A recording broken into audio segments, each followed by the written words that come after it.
a really good quarterback in Tony Romo, and now a bright, good quarterback with Dak Prescott, and it still hasn't happened. And you're watching all these other teams in the NFL reach out to different head coaches and start having some success that they haven't had in the past. And so, yeah, I mean, listen, this offense looks completely different than it did the first 3 weeks of the season. To me, it looks like Jason Garrett has taken over the offense from Kellen Moore. And I never want to say this because I think it sounds very stupid when talking heads who put on makeup and speak on television say this. But we look good. We do. Hey, we do.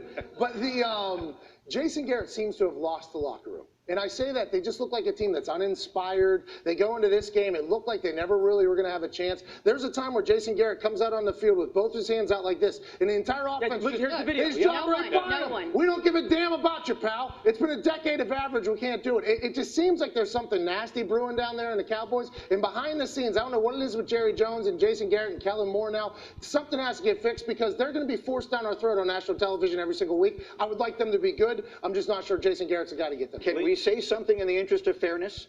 He played this game without the best left tackle in football and another offensive lineman. Amari Cooper played 3 snaps and another wide receiver was hurt.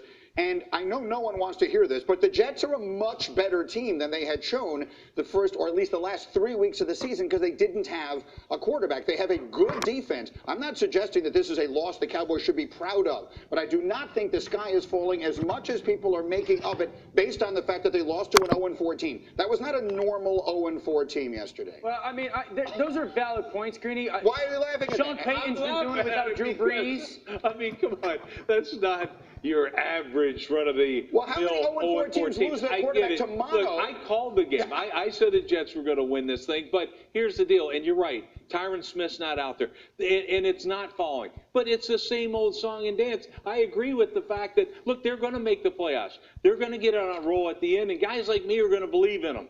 You know, they got all this talent, and then they're going to lose in the playoffs immediately. It's going to be just enough for Jason Garrett to keep his job. Look, Lincoln Riley's going to get this job. I called it last year. I just missed it by a year. Don't you want the head coach that's able to overcome losing some? I mean, it's the NFL. You're going to have to coach without your big-time players at some point. We're seeing Sean Payton do it in New Orleans. Like, at some point, your coaches have to help you overcome. It's always going to come down on the head coach, but I can tell you this. That would be an uncomfortable plane ride. And that's one, if the owner's ever on your plane, it'd be his plane. Yeah. And you're on that thing, you pretend that you're asleep. But anyway, I've been there and done that. What's uncomfortable? What about it is uncomfortable? No, everything, because right now it's coming down on him. But it's come down on this guy for 10 years. You've at least, what is it, 12 years now? You've never fired him, so what the heck? He's going to be like, hey, you're not going to fire me again. This boys, and they all purposefully walk right by him and refuse to high five him. Has he lost this locker room? There it is. And is that there it is right here? And is that a concern moving forward? Because yes, every October it's pumpkin spice lattes and will Jason Garrett get fired? Obviously, it hasn't happened. I mean, that's where we're at. I can't speak to if he's lost the locker room, but I do know that actions speak louder than words. And I think the actions of that video tell us a lot of what we need to know, right? Like, when you, as a coach, that game was, what, 3 or 4, that video we just saw was like 3 or 4 minutes left in the game, and it's a one-possession game. The Cowboys are down 8, and he's out there trying in some way to, like, generate some enthusiasm or energy for his football team, and you are coming off the sidelines and not paying attention to it. That, to me, as an owner, would speak volumes. And again, yes, it is across the board for the Dallas Cowboys, but the number one role for, or one of the many roles for the head coach is to make sure that everyone else is doing their job. And you would argue that there's not enough people across the board for the Cowboys doing their job, and that's his number one job. And maybe the quarterback is one of those. So I will phrase this next part of the conversation in the form of this question. If you were to propose a trade, Sam Darnold for Dak Prescott, who doesn't do it? Oh, I'd take Sam Darnold in a New York minute. And you know what? If the Cowboys were smart, they'd make that trade, and the Jets would laugh at the very notion of it. So we're talking about $40 million for Dak Prescott, who, after beating 3 terrible teams as an MVP candidate, there's no one would watch that game yesterday and say Dak Prescott is better than Sam Darnold. No one. Absolutely right, Greeny. In all the stock that he had built up for himself in the first month, Dak has just been gone in the last month. And I would have never imagined making that comment, that everything he had built up, all the good and positivity that Dak had built up, in the beginning part of the season is completely gone. And here's the reality. You can't go to the table and ask for $40 million and then lose on the road to an 0-4 football team. The guy in the booth wouldn't have lost that game. That's the concerning thing for me if I'm Jerry Jones. Remember, Dan, early in the season, you're like, hey, listen, don't sign anything. And I'm like, oh, hell no. You sign it as quick as you can in case they change their mind, because you want to sign that contract. Well, stock is down on this guy right now. I just wouldn't imagine it falling so quickly. I'm with you, but I told him to sign that thing. Baker, it's not just on him. Okay, yeah, is he struggling beyond belief? Yeah. If you're 32nd in the league in QBR, you have no chance of winning. So they're on a bye right now. Give the players off. They need to get back and get their tanks filled and all that. But the coaches, forget that. If I'm ownership, no, you're staying. We're locking you in here. We got to figure something out. How about getting the ball out of this kid's hands? He's accurate when he can throw on rhythm. There is no rhythm to their passing game right now. How did this happen, Dan, to Baker Mayfield, who last year accuracy was his strength? No doubt. It seems to have just deserted him. I'm trying to rack my brain to think of a young quarterback that came into the NFL, and his greatest strength was accuracy.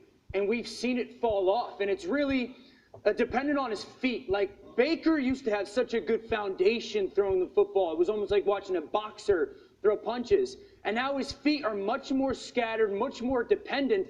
This pick by the throw to Jarvis down in the red zone, like, watch Baker's feet at the top of the drop, okay? Look how scattered they are and unsettled they are. Like, he's throwing, falling away, almost like he's getting pushed or something. There's no reason for him to be throwing off balance or off rhythm like that. That's what he did so well last year, and he made every catch easy. And now a lot of these catches that people are calling drops, it's because the catches are hard.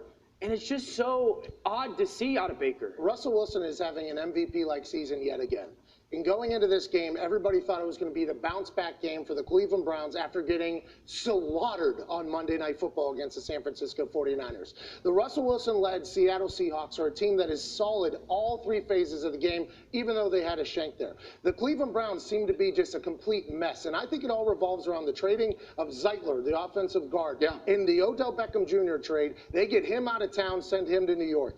What that means is Baker Mayfield is not confident in his line. I think mentally he's a little bit fragile. He's getting a little bit antsy, and that can off your accuracy a bit whenever your feet are moving and you're running for your entire life. The Cleveland Browns dog pound had all these high hopes and dreams, and it's been a lot of the same old Browns going into this bye week, but in the AFC North, they still have a chance if they can turn it around. How about you take some ownership? Quit deflecting it. Sit back and say, you know what? I have to get better in the thing. I like the way he started. Said, it should never be an excuse. Right. I have to get better. End of it. You're a quarterback. When it goes bad, say I. Just like a head coach would say, I have to look at this. I have to get better. He needs to do that. And when it goes well, it's we. He does just the opposite. When it's going bad, he's talking about we need to do this or pointing to the officials. And then if it's going good, it's I. You got it backwards. I was going to say another word, but I better not. I got you. Okay. Because Alberto Riveron wasn't a good ref on the field. Now they put him in charge, and boom, ipso facto, now we got a terrible guy leading this thing. I don't think it's going to get better before it gets even worse, and somehow it's ruining the game. I honestly believe that. Yeah, remember a couple years ago, there was the conversation that football was going to die because of head injuries? It's not. The issue with football's future is officiating. That's the only thing that could be potentially kill football because, listen, fans are so sick and tired of watching football. We had one of the greatest announcers ever last night bring it up on live television in the moment. Can we have a single play without a flag happening? And that, to me, is the biggest threat to football.